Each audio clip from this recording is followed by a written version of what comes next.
ওয়ালাইকুম আসসালাম। জি আপা, ভালো আছেন আপনি?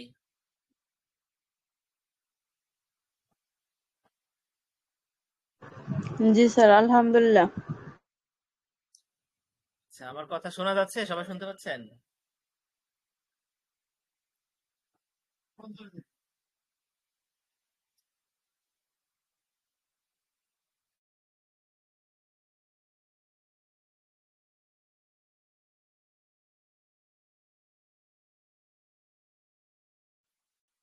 আচ্ছা, তাইলে আমরা তৃতীয় অধ্যায়, প্রথম অধ্যায় শেষ করছি।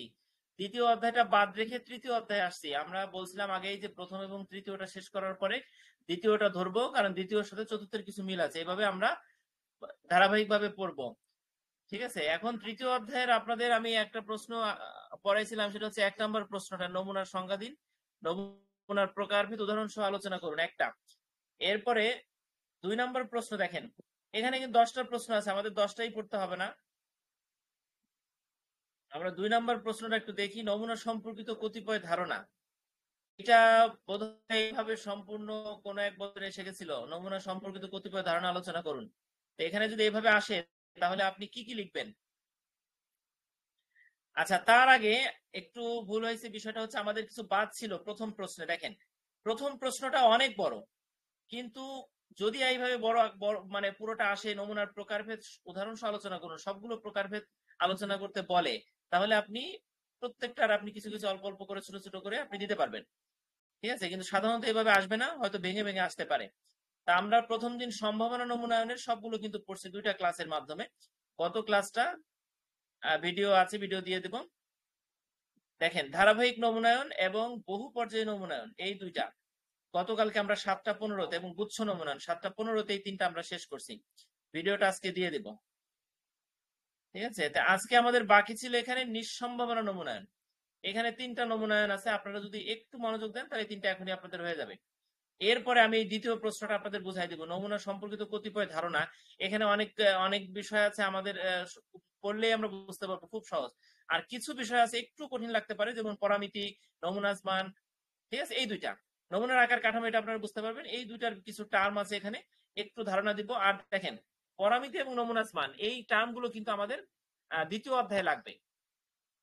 আমি দ্বিতীয় না পড়াই কেন তৃতীয় পড়ালাম, দেখেন, আমি তৃতীয়তে পরামিতি নমুনাজ মান, এখানে কিছু বেদাঙ্ক শব্দ আছে, শব্দগুলো প্রাথমিক ধারণা দিব। এই শব্দগুলো দিয়ে দ্বিতীয় অধ্যায় শেষ করব। দ্বিতীয় অধ্যায়ের পরে আমরা চতুর্থ অধ্যায়ে যাব, এই পরামিতি নমুনাজ মান এইগুলো ইউজ করে করে আমরা একটা মিল খুঁজে পাইছি। মিলটা যদি আপনি ধরতে পারেন, তাহলে পরিসংখ্যানে আপনি 80-র মধ্যে 80 পাওয়া আপনার জন্য খুব কঠিন না। ঠিক আছে, তা আজকে এই দুইটা প্রশ্ন পড়ালেই বোধহয় আমাদের সময় শেষ হয়ে যাবে, আপনারা মনোযোগ দিয়েন। দেখেন, নমুনায়ন 2 প্রকার, একটা হলো কি সম্ভাবনা নমুনায়ন, আর একটা হচ্ছে নিঃসম্ভাবনা নমুনায়ন। সম্ভাবনা নমুনায়ন আমরা শেষ, এবার নিঃসম্ভাবনা নমুনায়নটা কি একটু দেখি। যদি পরীক্ষায় আসে নিঃসম্ভাবনা নমুনায়ন কাকে বলে, এর প্রকারভেদ আলোচনা করুন, তখন কিন্তু আপনাকে এই যে যা দেখতে পাচ্ছেন স্ক্রিনে, ততটুকু লিখতে হবে। ঠিক আছে, নিঃসম্ভাবনা নমুনায়ন, দেখেন, যে নমুনায়ন পদ্ধতিতে সমগ্রকের অন্তর্গত প্রতিটি এককের নমুনায় অন্তর্ভুক্ত হবার সম্ভাবনা অজানা থাকে। আমি কথাটা একটু বোঝাই, সমগ্রক মানে কি, আমি বলছিলাম আগে ক্লাসে, জানেন আপনারা, পুরো দেশের জনগণ, পুরো সম্পূর্ণ বাতিলের ভাত, আপনার মাথার সব চুল, আপনার ঘরের সব সদস্য, এরা হচ্ছে সমগ্রক। সমগ্রের প্রতিটি একক মানে, আপনার ফ্যামিলিতে 10 জন থাকলে 10 জনের প্রত্যেক জন হচ্ছে এক একটা একক। যদি আপনার ফ্যামিলির 10 জনেই কি একটা আছে, 5টা গিফট আছে মনে করেন, এখন 10 জনে 5টা পাবে না, 5 জনে পাবে। এখন যদি এরকম থাকে যে এই সমগ্রকের প্রতিটি একক, অর্থাৎ 10 জনের ওই নমুনা, অর্থাৎ যে 5 জনকে আপনি গিফট দিবেন, ওই 5 জনের মধ্যে অন্তর্ভুক্ত হবার সম্ভাবনাটা সমান নাই, অর্থাৎ অজানা, 5 জনকে আপনি নিবেন না, 10 জনকে আপনি নিবেন না, কোন 5 জনকে নিবেন? সবাই কিন্তু সমানভাবে উঠে আসার সম্ভাবনা নেই। কেউ কেউ বলবে যে না, আমি এই পুরস্কারটা পাবো না, আমি নমুনা হিসেবে আমি যেতে পারবো না, এটা নিশ্চিত হয়ে গেছে। তাইলে বুঝতে হবে যে সকল নমুনার প্রতিটি এককে নমুনায় অন্তর্ভুক্ত হওয়ার সম্ভাবনাটা সমান না, বা আমি জানি না সম্ভাবনাটা কতটুকু, তখনই হবে নিঃসম্ভাবনা নমুনায়ন। আপনারা সংজ্ঞাটা বুঝতে পারছেন? এই ধরনের নমুনায়নের বৈজ্ঞানিক ভিত্তি অত্যন্ত দুর্বল। কেন দুর্বল? যেহেতু প্রতি এককের নমুনায় অন্তর্ভুক্ত হওয়ার সম্ভাবনা সমান না, এই কারণে এটা বৈজ্ঞানিকভাবে অনেক দুর্বল ভিত্তি। আর নিঃসম্ভাবনা নমুনায়ন আবার 3 প্রকার। সেই প্রকারটা কি দেখেন, একটা হচ্ছে উদ্দেশ্যমূলক নমুনায়ন, আরেকটা হচ্ছে আকস্মিক নমুনায়ন, একটা হচ্ছে কোটা নমুনায়ন। আমরা এবার উদ্দেশ্যমূলক নমুনায়নটা পড়ি।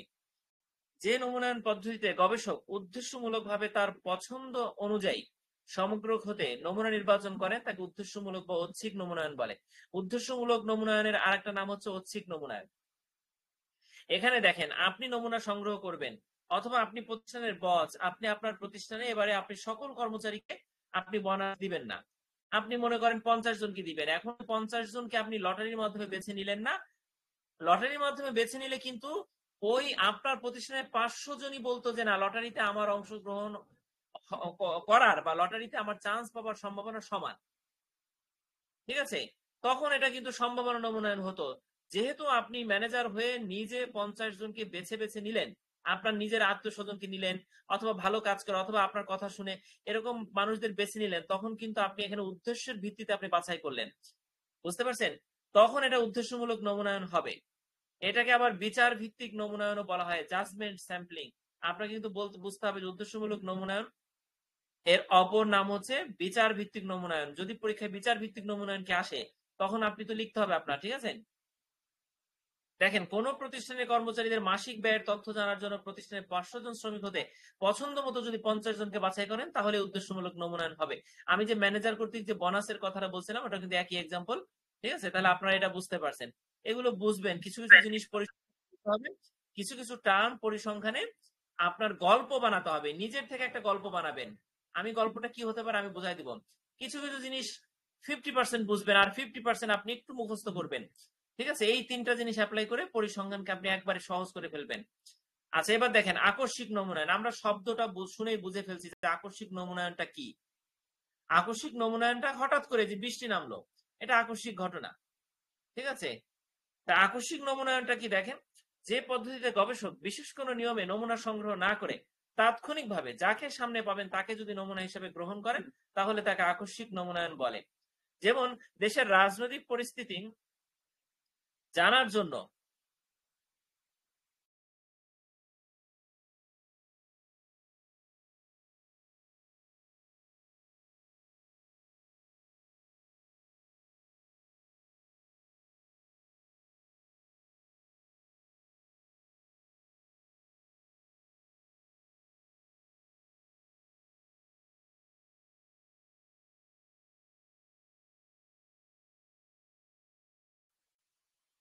আচ্ছা ঠিক আছে, দেখেন আকস্মিক নমুনায়ন, এটা তো আপনারা বুঝতে পারছেন যে রাজনীতিবিদরা বা রাজনৈতিক দলগুলো বা রাজনৈতিক প্রতিষ্ঠানগুলো হঠাৎ করে যদি কোনো এলাকায় গিয়ে সেখানে যাকে পাবে সামনে, হ্যাঁ, তাকে যদি আপনার যে কোনো একটা বিষয় যদি প্রশ্ন করে বা স্যাম্পল হিসেবে গ্রহণ করে, তাহলে এটা হবে আকস্মিক নমুনায়ন। অর্থাৎ আগের থেকে জানে না যে ওই এলাকায়, ওই নির্বাচনী এলাকায় বা ওই জেলায় কোন কার কাছ থেকে, মানে কাকে নমুনা হিসেবে বাছাই করা হবে বা কার কাছ থেকে তথ্য নেওয়া হবে, এটা যদি ঠিক না থাকে, কোন নিয়ম অনুযায়ী যদি আগে থেকে পদ্ধতিটা নির্ধারণ না থাকে, তখনই এটা হবে আকস্মিক নমুনায়ন। ঠিক আছে, অর্থাৎ যাকে সামনে পাবেন তাকে নিলে আকস্মিক নমুনায়ন বলবে এটাকে। ঠিক আছে, আর কোটা নমুনায়নটা কি দেখেন, আমরা কোটা শব্দের মাধ্যমে কিন্তু বুঝে ফেলছি। লিঙ্গ একটা কোটা, পেশা একটা কোটা, আয় একটা কোটা, ধর্ম একটা কোটা, মুক্তিযোদ্ধা কোটা অথবা অন্য কোনো কোটা, আমরা যে কোটাগুলো আমরা জানি, সেই কোটার ভিত্তিতে যদি নমুনায়ন সংগ্রহ করা হয়, নমুনা সংগ্রহ করা হয়, তাহলে তাকে কোটা নমুনায়ন বলা হবে। বুঝতে পারছেন? এখানে সংজ্ঞাটা কি ছিল, কোন সমগ্রকে সমগ্র থেকে বিভিন্ন বৈশিষ্ট্য যেমন লিঙ্গ, পেশা, আয়, ধর্ম ইত্যাদির ভিত্তিতে কতগুলো স্তরে বিভক্ত করে প্রত্যেক স্তর থেকে যদি আনুপাতিক হারে নমুনা সংগ্রহ করেন, যেমন বিভিন্ন কোটা কিন্তু, যেমন নারী কোটা, মুক্তিযোদ্ধা কোটা, এগুলো আমরা জানি বিভিন্ন পার্সেন্টেজ ছিল। ঠিক না? তো এইটা হচ্ছে নমুনায়ন, কোটা নমুনায়ন। এখানে দেখেন, 300 জন যদি আপনি কৃষক নেন, কৃষক তো অনেক আছে। 200 জন শিক্ষক নিলেন, শিক্ষক অনেক আছে, কিন্তু কোটায় 200 জন আসবে। 100 জন ডাক্তার, মানে ডাক্তারের কোটা 100 জন, শিক্ষকের কোটা 200, কৃষকের কোটা 300। ঠিক আছে, 600 জন থেকে যদি আপনি এই কোটা অনুযায়ী লোক নেন, তাহলে গড়ে যথাক্রমে কি দাঁড়াবে দেখেন, কৃষক দাঁড়াবে 30 জন, শিক্ষক দাঁড়াবে 20 জন, আর ডাক্তার দাঁড়াবে 10 জন। 600 জন হতে যদি আপনি 60 জনের নমুনা নেন, আনুপাতিক হারে 30, 20, 10 হবে। ঠিক আছে, এটাই হলো কোটা নমুনায়ন। এখন এই কোটা নমুনায়ন এবং আকস্মিক নমুনায়ন বা যা যা আমরা পড়লাম এখানে, আপনি যদি একটু ভালো মার্কস পেতে চান, তাহলে প্রত্যেকটা নমুনায়নের ক্ষেত্রে আপনি এক্সাম্পলটা দিবেন, এক লাইনের সংজ্ঞা আর এক্সাম্পল দিবেন। এক্সাম্পল কিন্তু সহজ, দেখেন এই যে 300 200 কৃষকের এক্সাম্পল, ঠিক আছে, এইগুলো দিয়ে দিবেন। তাহলে এই যে আজকে যে গত 3 দিন ধরে, আজকে সহ গত 2 দিনে আমরা যে প্রথম প্রশ্নটাই পড়ালাম, এই প্রশ্নের কিন্তু কিছু বাকি নাই। এই প্রশ্ন থেকে একটা জিনিস বলে রাখি, এই প্রশ্ন থেকে কিন্তু পরীক্ষায় আসবেই, ঠিক আছে। 3 মার্কে আসতে পারে, 5 মার্কে আসতে পারে, ক খ যে কোনো দাগে থাকতে পারে, কতে থাকতে পারে, ঠিক আছে। একটা প্রশ্ন থাকবে, এই 1 নাম্বার প্রশ্ন থেকে একটা থাকবে, আর বাকিগুলোর থেকে 2টা থাকবে, ঠিক আছে। কোনটা কখন আসে আমি বলে দেবো। আচ্ছা, এবার আমরা দ্বিতীয় প্রশ্নটা পড়ি। দেখেন দ্বিতীয় প্রশ্নটা যদি শেষ করতে পারবো কিনা একটু মনোযোগ দেন। নমুনা সম্পর্কিত কতিপয় ধারণা, এটা কিন্তু এইভাবে আসে, সম্পূর্ণ যা আছে এইভাবে আসলে আপনাকে কতিপয় ধারণা যেহেতু বলছে, আপনাকে এখানে যতগুলো ধারণা আছে, কয়টা আছে? 7টা। আপনি বই খুলে দেখেন 7টা আছে, এই 7টাই আপনাকে লিখতে হবে। 7টা, আপনি ছোট ছোট 7টা প্যারাগ্রাফ, ঠিক আছে, বুঝতে পারলে লিখতে পারবেন। দেখেন, কোন সমগ্রকের সকল উপাদান থেকে কিছু সংখ্যক উপাদান নিয়ে গঠিত প্রতিনিধিত্বকারী অংশকে ওই সমগ্রকের নমুনা বলে।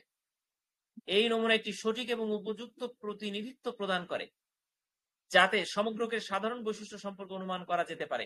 এটা হলো নমুনা সম্পর্কিত কতিপয় ধারণা যদি আসে, প্রশ্নটা যদি বড় আকারে আসে, তাহলে আপনি একটা ভূমিকা দিবেন, সেই ভূমিকা হচ্ছে এত যা পড়লাম।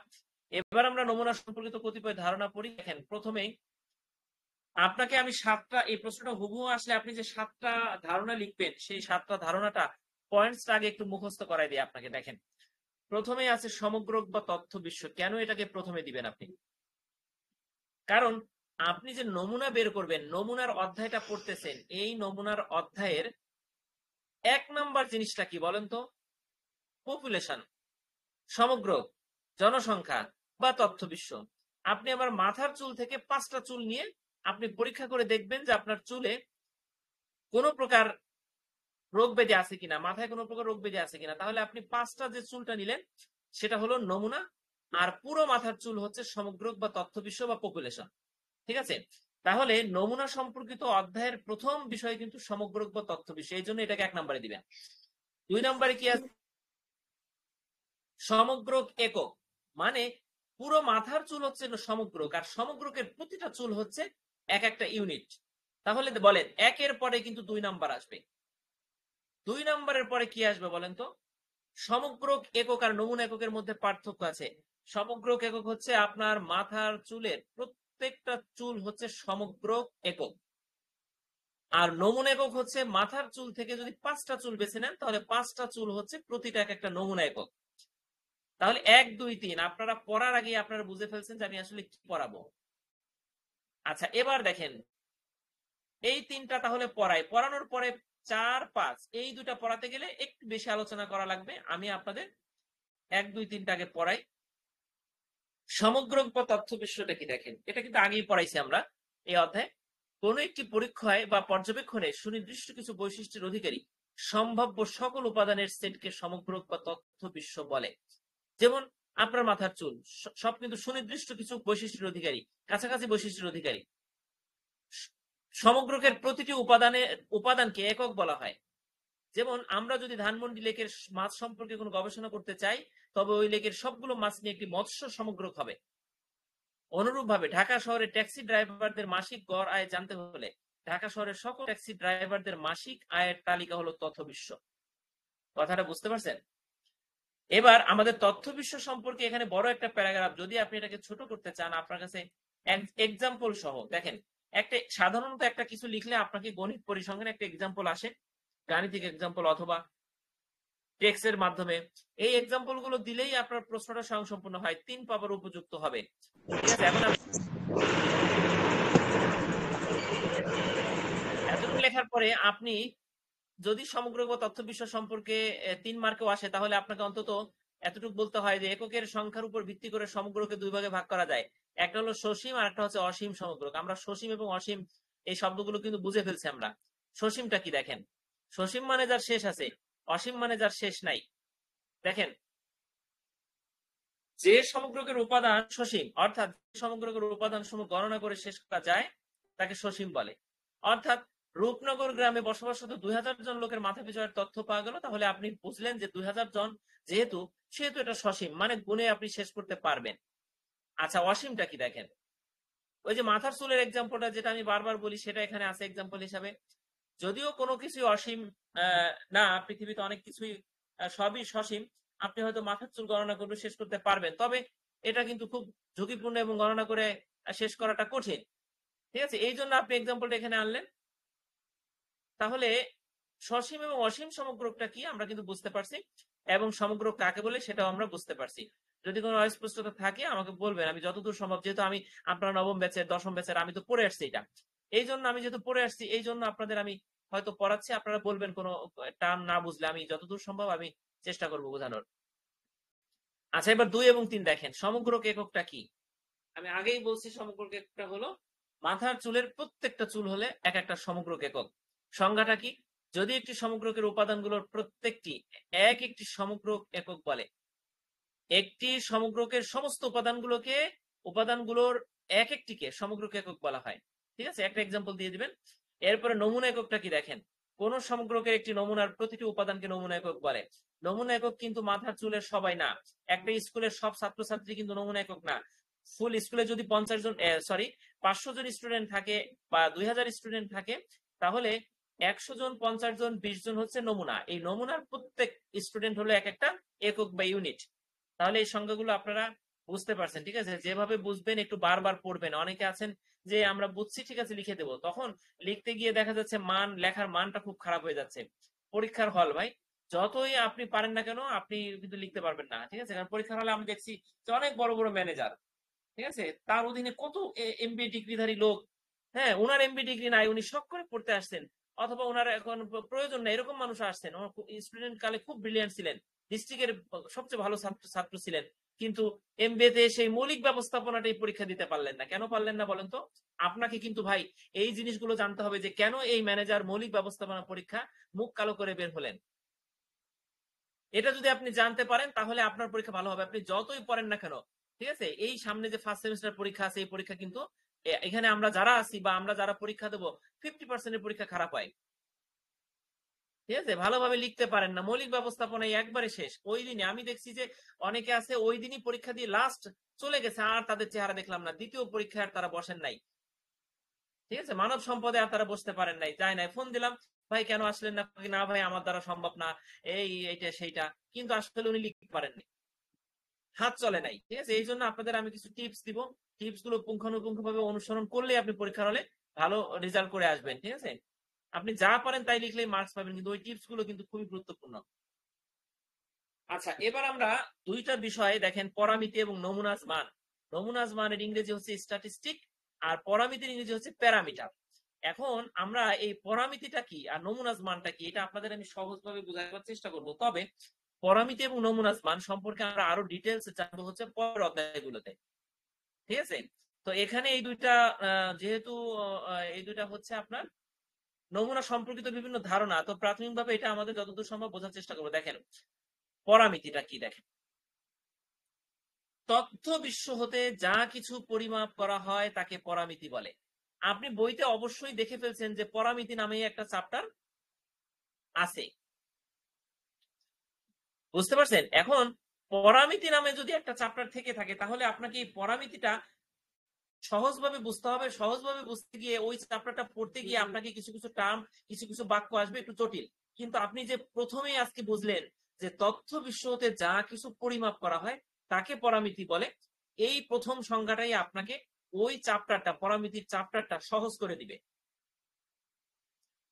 ঠিক আছে, দেখেন তথ্য বিশ্বতে যা কিছু পরিমাপ করা হয় এর মানে কি? পুরো পৃথিবীটা হচ্ছে একটা তথ্য বিশ্ব, অথবা আপনি ধরে নেন আপনার ঘর বাড়িটা একটা তথ্য বিশ্ব, আপনার জেলাটা একটা তথ্য বিশ্ব, আপনার মোবাইলটা একটা তথ্য বিশ্ব। এখান থেকে আপনি যা কিছু পরিমাপ করবেন সেটাই একটা পরামিতি। ঠিক আছে, এখন পরের লাইনে আমি যাই, দেখেন তথ্য বিশ্বের যে কোনো ফাংশনকে পরামিতি বলে। এখন ফাংশনটা কি? ফাংশনটা হচ্ছে একটা মডেল, মানে আপনি,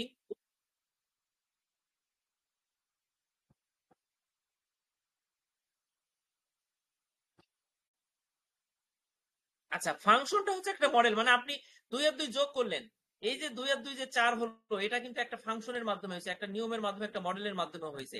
ঠিক আছে, এটাই হলো একটা ফাংশন। অন্যভাবে দেখেন, অন্যভাবে কি বলছে, তথ্য বিশ্বের বৈশিষ্ট্য জানার জন্য ব্যবহৃত পরিমাপকে ওই তথ্য বিশ্বের পরামিতি বলে। আমরা আমাদের সামনে যে তথ্য বিশ্ব আছে, সেই তথ্য বিশ্বের অনেক বৈশিষ্ট্য আছে, কিন্তু আমরা একটা সংখ্যা দেখেন, জোড় সংখ্যা 2 এর পরে আরো 2 যোগ করলে 4 হয়, এটা কিন্তু একটা বৈশিষ্ট্যের ভিত্তি করে হয়েছে। এখন তথ্য বিশ্বের এই বৈশিষ্ট্যটা আপনাকে জানতে হবে।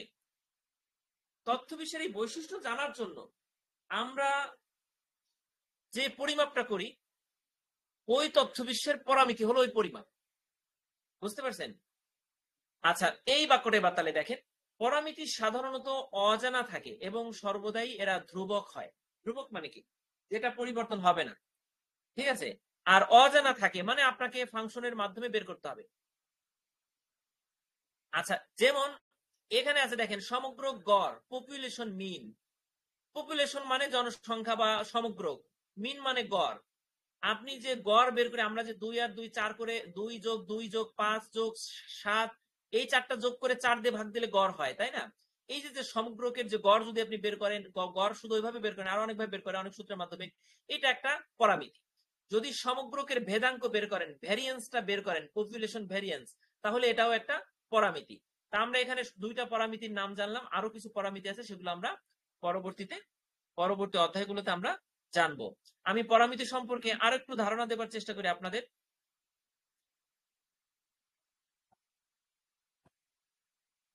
আমার ব্যাখ্যা অংশে, পরিসংখ্যানের ব্যাখ্যা অংশটা নিবেন আপনারা, যারা পরিসংখ্যান নোট আছে যাদের কাছে, এটা নিবেন। ঠিক আছে, এখানে ব্যাখ্যা অংশে পরামিতি সম্পর্কে আরো কি কি আছে আমি একটু দেখেন। আচ্ছা দেখেন, আমি পরামিতি এবং অপরামিতি এই দুইটা যে অধ্যায় আছে আপনাদের, এই দুইটা অধ্যায় সম্পর্কে একটু ধারণা দিই আপনাদের।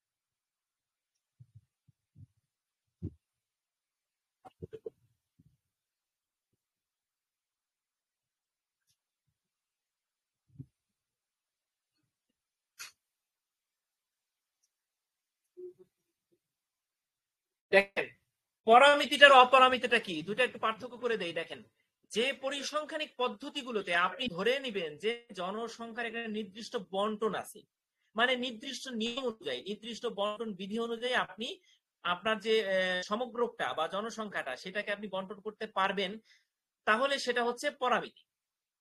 বা সেইখানে আপনি পরামিতিক বা প্যারামেট্রিক যে মেথড, সেটা অ্যাপ্লাই করতে পারবেন। সেগুলো কি কি আছে দেখেন, আপনি অলরেডি শুনছেন, T test, analysis of variance, Z test বা জেড বিন্যাস, টি বিন্যাস। ঠিক আছে, এইগুলো হচ্ছে পরামিতির চ্যাপ্টারের মধ্যে, এগুলো আমরা পড়বো। ঠিক আছে, আচ্ছা, আর অপরামিতিটা কি দেখেন, পরামিতির বিপরীত অপরামিতি বা নন প্যারামেট্রিক। ঠিক আছে, এইখানে সংখ্যার বা ডেটার যে স্বাভাবিক বন্টন, সেইটা অ্যাপ্লাই করবেন, বা অর্ডিনাল ক্রমিক যে বন্টন আছে, বা নমিনাল শ্রেণীভিত্তিক যে বন্টন বিধি আছে, যেমন 1 এর পরে 2 হয়, 2 এর পরে 3 হয়, এই যে স্বাভাবিক যে মানে ইয়াটা, বন্টনটা, এই বন্টনটা আপনার অজানা থাকবে না। ঠিক আছে, এটা আপনি জানেন। এই বন্টনটা অনুযায়ী যদি হয়, তখন তাকে অপরামিতিক পদ্ধতি বা নন প্যারামেট্রিক মেথড অ্যাপ্লাই করবেন, এটাকে অপরামিতি বলে। বুঝতে পারছেন? তাহলে পরামিতি এবং অপরামিতিটা কি, স্বাভাবিকভাবে যদি আপনি বুঝে থাকেন, তাহলে পরবর্তী অধ্যায়তে আরো আলোচনা করবো এবং অধ্যায়গুলো আপনাদের জন্য সহজ হয়ে যাবে।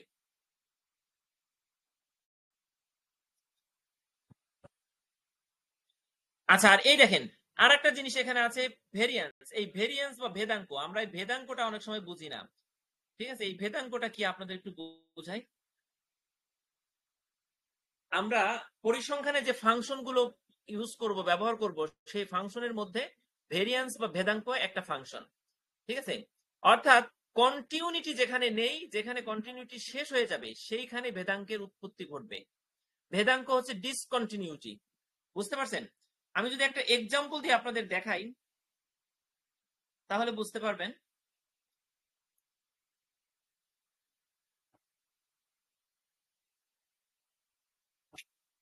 দেখেন, আপনি যদি একটা একটা একটা রেখা আঁকেন বা কিছু কিছু বিন্দু বিন্দু বিন্দু বিন্দু দিয়ে যদি আপনি অনেকগুলো বিন্দুর সমন্বয়ে একটা রেখা আঁকেন, তাহলে এটা কিন্তু অবিচ্ছিন্ন নয়। ঠিক আছে? অর্থাৎ ওই বিন্দুতে ফাংশনের মান হঠাৎ পরিবর্তিত হচ্ছে না। যদি কখনো হয়ে যায় বা কন্টিনিউটি না থাকে, তখন সেই জায়গায় ভেদাঙ্কের উৎপত্তি হবে, সেইখানে ভেরিয়েন্সটা আসবে। বুঝতে পারছেন? অর্থাৎ ভেদাঙ্ক হচ্ছে বিচ্ছিন্নতা, ডিসকন্টিনিউটি। বুঝতে পারছেন? আচ্ছা, এবার আমরা পরামিতিটা কাকে বলে আবার একটু পড়ি, আপনাদের রিভিউ দেই। দেখেন, তথ্য বিশ্ব হতে যা কিছু পরিমাপ করা হয় তাকে পরামিতি বলে। অর্থাৎ তথ্য বিশ্বের যে কোনো ফাংশনকেই পরামিতি বলা হয়। আপনি এখানে অনেকগুলো ছোট ছোট বাক্য দিয়ে অনেকগুলো সংজ্ঞা আছে, আপনি এখানে বোঝার জন্য অনেকগুলো সংজ্ঞা রয়েছে। তথ্য বিশ্বের বৈশিষ্ট্য জানার জন্য ব্যবহৃত পরিমাপ ওই তথ্য বিশ্বের পরামিতি বলে। এই যে প্রথম তিনটা বাক্য, তিনটা সংজ্ঞা, আপনি যে কোনো দুইটা দেন অথবা একটা দেন, তাতেই হবে। আর এইখানের বাক্যটা আপনি দিবেন, পরামিতি সাধারণত অজানা থাকে এবং সর্বদাই এরা ধ্রুবক পায়। এরপরে এক্সাম্পল দিবেন, এক্সাম্পল দুইটা, সমগ্র গড়, সমগ্র ভেদাঙ্ক, এই দুইটা, তাহলে এই পরামিতির সংজ্ঞাটা হয়ে যাবে। এবার আমরা নমুনাজ মান বা স্ট্যাটিস্টিকটা কি সেটা দেখি। দেখেন, নমুনা এবং মান, এই দুই শব্দের সমন্বয় এখানে আমরা দেখতে পাচ্ছি। স্যাম্পলের যে ভ্যালুটা সেটাকেই নমুনাজ মান বলা হয়। আমরা ইংরেজি যদি অনুবাদ করি, নমুনাজ মান হচ্ছে স্যাম্পল ভ্যালু। তাই স্যাম্পল ভ্যালু তো আমরা সহজে বুঝতে পারছি, নমুনাজ মান যদি একটু বুঝতে কষ্ট হয়। প্রত্যেকটা স্যাম্পলের ভ্যালু সেটা হচ্ছে নমুনাজ মান। এখন নমুনাজ মানটা কি যদি বাংলায় আপনাদের একটু বলি, পরিসংখ্যানের একটা গুরুত্বপূর্ণ ধারণা। ঠিক আছে? নমুনা, স্যাম্পল, স্যাম্পলিং, এই সব চ্যাপ্টার পড়তে গেলে নমুনাজ মান শব্দটা আসবে। নির্দিষ্ট নমুনার মধ্যে পরিমাপ বা পর্যবেক্ষণ করা মানকে নমুনাজ মান বলা হয়। ঠিক আছে? আবার একটা যদি কথা বলি, আরেকভাবে যদি আপনাদের এটা বোঝায় যে নমুনাজ মানটা কি, এটা একটা ডেটার পয়েন্ট বা একটা সুনির্দিষ্ট একক পরিমাণ যা পুরো নমুনার বৈশিষ্ট্য বা আচরণ বুঝতে আপনাকে সাহায্য করবে। স্যাম্পল ভ্যালু, বুঝতে পারছেন? এই ভ্যালুর মাধ্যমে আপনি পুরো ডেটার বা পুরো নমুনার বা পুরো যে নমুনাটা নিচ্ছেন তার বৈশিষ্ট্য বা আচরণ বুঝতে পারবেন। ঠিক আছে? এখন দেখেন, যে সংজ্ঞাটা আপনি লিখবেন, নমুনা হতে যা কিছু পরিমাপ করা হয় তাকে নমুনাজ মান বলা হয়। এই প্রথম বাক্যটা যদি বলতে পারেন, নমুনা কি বারবার কিন্তু আমরা বলছি, তাই না? এবার দেখেন, অর্থাৎ নমুনার অন্তর্গত উপাদান সমূহের যে কোনো ফাংশনকেই নমুনাজ মান বলা হয়। প্রথমে একটা সংজ্ঞা, এটা আমরা বুঝলাম। দ্বিতীয় সংজ্ঞাটা একটু বোঝার চেষ্টা করি। নমুনার অন্তর্গত উপাদান সমূহের, এখন নমুনার উপাদান আপনি 5টা নমুনা নিলেন, 2, 6, 9, 11, 13, 5টা নমুনা নিলেন। এখন নমুনার অন্তর্গত উপাদান সমূহের মধ্যে অনেক ফাংশন থাকতে পারে না? সেই সব ফাংশনকেই নমুনাজ মান বলা হয়। আচ্ছা, নমুনাজ মানের সাহায্যে সাধারণত পরামিতির নিরূপিত মান নির্ণয় করা হয়। পরামিতিটা কি একটু আগে কিন্তু পড়াইছি, কিন্তু নিরূপিত মান বা এস্টিমেটেড মানটা কি এটা আমাদের বুঝতে হবে। নির্দিষ্ট মান বা নির্দিষ্ট পরিমাপকেই নিরূপিত বলে। আমরা নিরূপিত বা নিরূপক শব্দ আমরা বুঝতে পারছি, যেটা আপনি নির্দিষ্ট নিয়ম অনুসারে যেটা পেলেন সেটাই নিরূপিত। নির্দিষ্ট রুলস ফলো করে নির্দিষ্ট প্রক্রিয়ার মাধ্যমে যে মান পেলেন সেটাই হলো নিরূপিত মান। ঠিক আছে? আর নিরূপিত মানের বিপরীতটা কি? অনির্ধারিত মান। বুঝতে পারছেন? এখন নমুনাজ মানের সাহায্যে পরামিতির নিরূপিত মানটা পাবেন। প্রথম 3টা বাক্য, এই প্রথম 2 বাক্যে 2টা সংজ্ঞা আছে, লাস্টের বাক্যটায় নমুনাজ মানের একটা বৈশিষ্ট্য উল্লেখ করা হয়েছে। এখন আমরা গাণিতিক কিছু এক্সাম্পল দিব। দেখেন, এক্সাম্পলটা একটু পড়ি, আপনারা বুঝতে পারবেন। x1, x2, xn সমগ্র হতে, এগুলো হলো সমগ্র, বড় হাতের capital letter x1, x2, xn dot dot dot x2 করে ডট ডট দিয়ে xn সমগ্রতে গৃহীত স্মল লেটারে দেখেন x1 x2 xn, এই টুকরো নিচে দিবেন, ঠিক আছে? এগুলো হলো একটি নমুনা, এই সমগ্র থেকে সংগৃহীত নমুনা হলো এইগুলো, ঠিক আছে? তাহলে নমুনা কিন্তু এই যে স্মল লেটারে x1 x2 dot dot dot xn, এর যে কোনো ফাংশন হবে নমুনাটি নমুনাজ মান। এখানে কিন্তু একটা কথা বলছি, নমুনার অন্তর্গত উপাদান সমূহের যে কোনো ফাংশন কি নমুনাজ মান বলে। এই যে বাক্যটা আপনাদের, যে এই যে বাক্যটা আমি দেখালাম, এই যে বাক্যটা হলুদ কালিতে দিলাম, এই বাক্যেরই সাথে মিল আছে কিন্তু এক্সাম্পলের। তাহলে এই দুইটা বুঝতে পারছেন সবাই? আমরা এখানে অনেক টার্ম আছে যেগুলো আমরা পরবর্তী ক্লাসে পরবর্তী সাবটে আমরা আরো ভালো করে বুঝতে পারবো। আশা করি এই সংখ্যা দুইটা আপনাদের মধ্যে কারো কোনো অস্পষ্টতা নাই। এবার দেখেন নমুনার আকারটা কি এবং কাঠামোটা কি, একটু বড় করে দিয়ে দেখেন। নমুনার আকার, স্যাম্পল সাইজ আমরা বুঝতে পারছি। যদি 500 স্টুডেন্ট হয় আপনার স্কুলে, এখান থেকে যদি আপনি 20 জনকে বাছাই করেন, তাহলে 20 জন হচ্ছে নমুনার আকার। বুঝতে পারছেন? এখন কোন নমুনার অন্তর্গত অন্তর্ভুক্ত নমুনা এককের মোট সংখ্যাকে নমুনা আকার বলা হয়। কোন নমুনায় অন্তর্ভুক্ত মানে নমুনায় উঠে আসছে এরকম নমুনার যে মোট আকার, সেটাই হলো নমুনার আকার বা স্যাম্পল সাইজ। নমুনার যে সংখ্যা সেটাই। নমুনার আকারকে সাধারণত এন দ্বারা চিহ্নিত করা, এন মানে নাম্বার, আমরা জানি এন দ্বারা চিহ্নিত করা হয়, ঠিক আছে? নমুনার আকার বড় হলে দেখেন, নমুনার আকার বড় হলে নমুনাজ মান এবং পরামিতির ব্যবধান খুব কম, সেক্ষেত্রে ত্রুটিও কম হয়।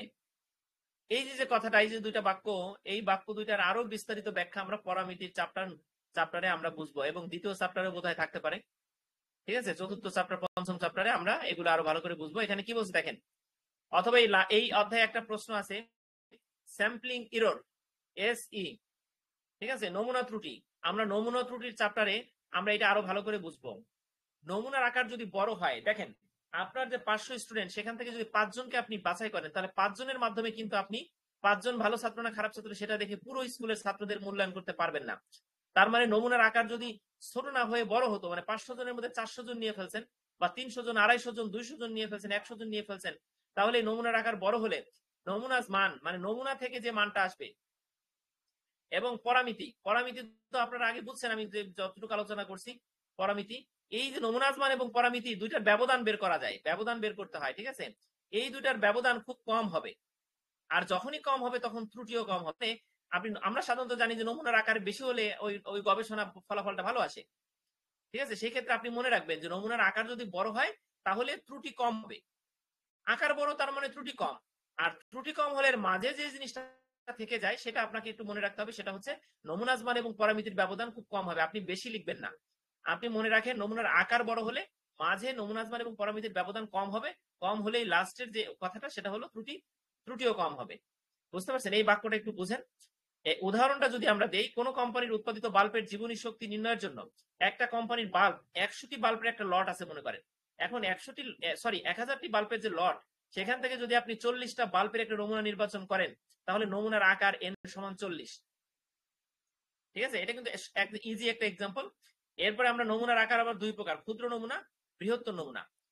কোন নমুনা দেখেন, ক্ষুদ্র নমুনা বললে আপনি বলবেন না যে ভাই 500, 1 কোটি, পুরো জেলায় আছে 2 লক্ষ মানুষ, সেখান থেকে 500 নিছেন, তাহলে 500টা হচ্ছে ক্ষুদ্র নমুনা না।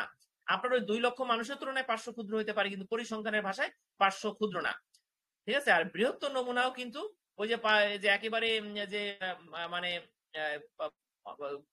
50টা নমুনা নিলে যে ওটা যে বৃহত্তর হবে না, ওইটা যে কম হয়ে গেল, সেটা কিন্তু না।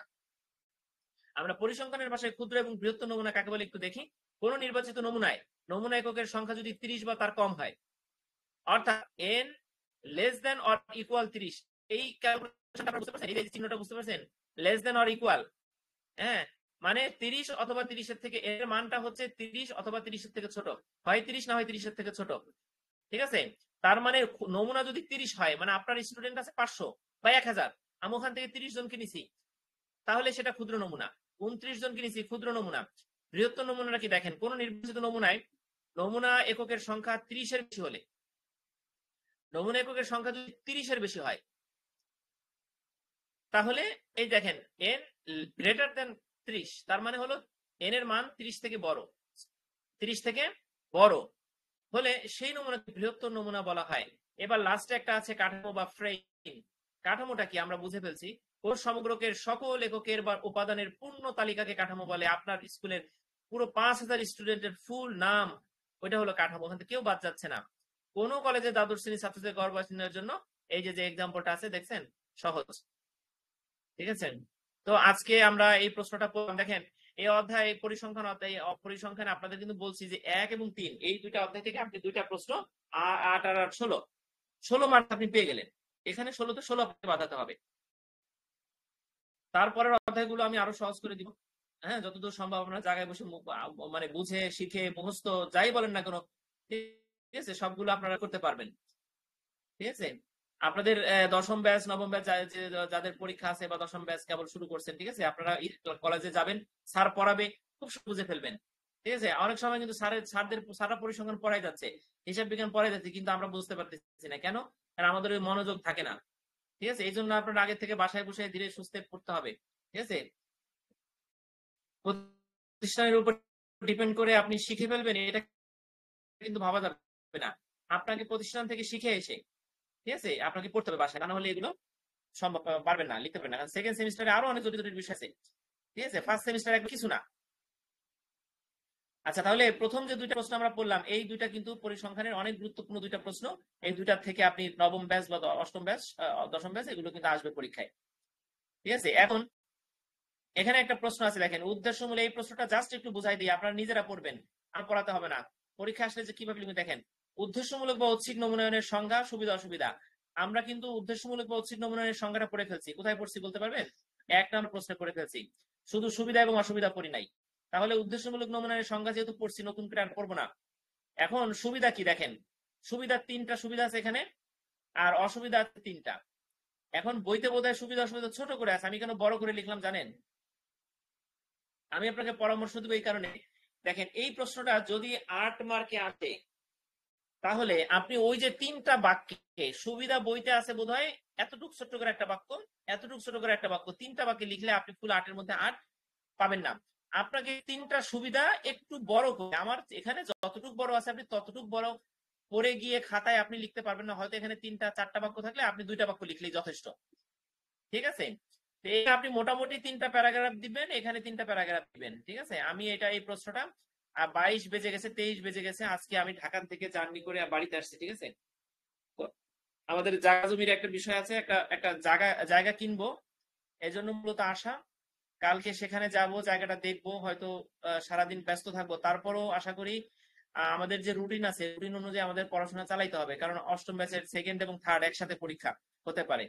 ঠিক আছে, নবম ব্যাচের পরীক্ষা যে দিন, যে কোনো সময়, আবার দশম ব্যাচও আপনারা শুরু করে দিচ্ছেন। সব মিলে এই জন্য ভাবতেছিলাম যে যতই ব্যস্ত থাকুক, অন্তত আপনাদের নিয়ে একটু পড়তে বলবো, নিজের পড়াটাও হলো, আপনাদের পড়াটাও হলো। ঠিক আছে, এই আর কি। তো আজকে এই পর্যন্ত রেখে দেই, 5 মিনিট বিরতি নিয়ে 9:30 আমরা হিসাব বিজ্ঞান পড়বো। আজকে আমাদের রুটিনে সেকেন্ড সেমিস্টারের হিসাব বিজ্ঞান আছে, আপনারা শুরু থেকে থাকবেন, অষ্টম নবম ব্যাচের ভাই বোনরা। ঠিক আছে, আমরা নেক্সট দিন শুধুমাত্র সুবিধা এবং অসুবিধা পড়বো, সংখ্যাটা পড়বো না। ঠিক আছে, আচ্ছা তারপরে কি পড়বো দেখেন, সুমারি জরিপের সুবিধা অসুবিধা পড়বো। ঠিক আছে, তারপরে নমুনায়ন ত্রুটি, এটা আপনাদের একটু বুঝাই দিব। ঠিক আছে, এরপরে আমরা সহজ একটা প্রশ্ন পড়বো, প্রশ্নমালার সংজ্ঞা, প্রশ্নমালা প্রণয়নে কি কি বিষয় লক্ষ্য রাখতে হয়। এগুলো সব কিন্তু পড়া লাগবে না ভাই, আপনারা নবম ব্যাচে যারা আছেন তারা ট্রিপল স্টার প্রশ্নগুলো পড়লেই হবে, সাধারণ বইয়ের ট্রিপল স্টার প্রশ্নগুলো পড়বেন। ঠিক আছে, আমি তাই নেক্সট ক্লাসে ট্রিপল স্টার কোনটা কোনটা সেটাই আপনাদের তাহলে পড়াবো নবম ব্যাচের, আর দশম ব্যাচের জন্য কোনটা ট্রিপল স্টার সেটাও বলে দেব। আচ্ছা ঠিক আছে, আর চতুর্থ অধ্যায়ে বেশি প্রশ্ন পড়তে হবে না, অঙ্ক বাদ দিয়ে, এই যে দুইটা অঙ্ক বাদ দিয়ে 6টা প্রশ্ন, সর্বোচ্চ 6টা। এখান থেকে আপনি এখান থেকে আপনি 2টা প্রশ্ন 3টা প্রশ্ন বাদ দেন, ট্রিপল স্টার বাকি 3টা প্রশ্ন পড়েন। ঠিক আছে, কমন করে দেবে আশা করি। তো ঠিক আছে, সবাইকে অনেক ধন্যবাদ।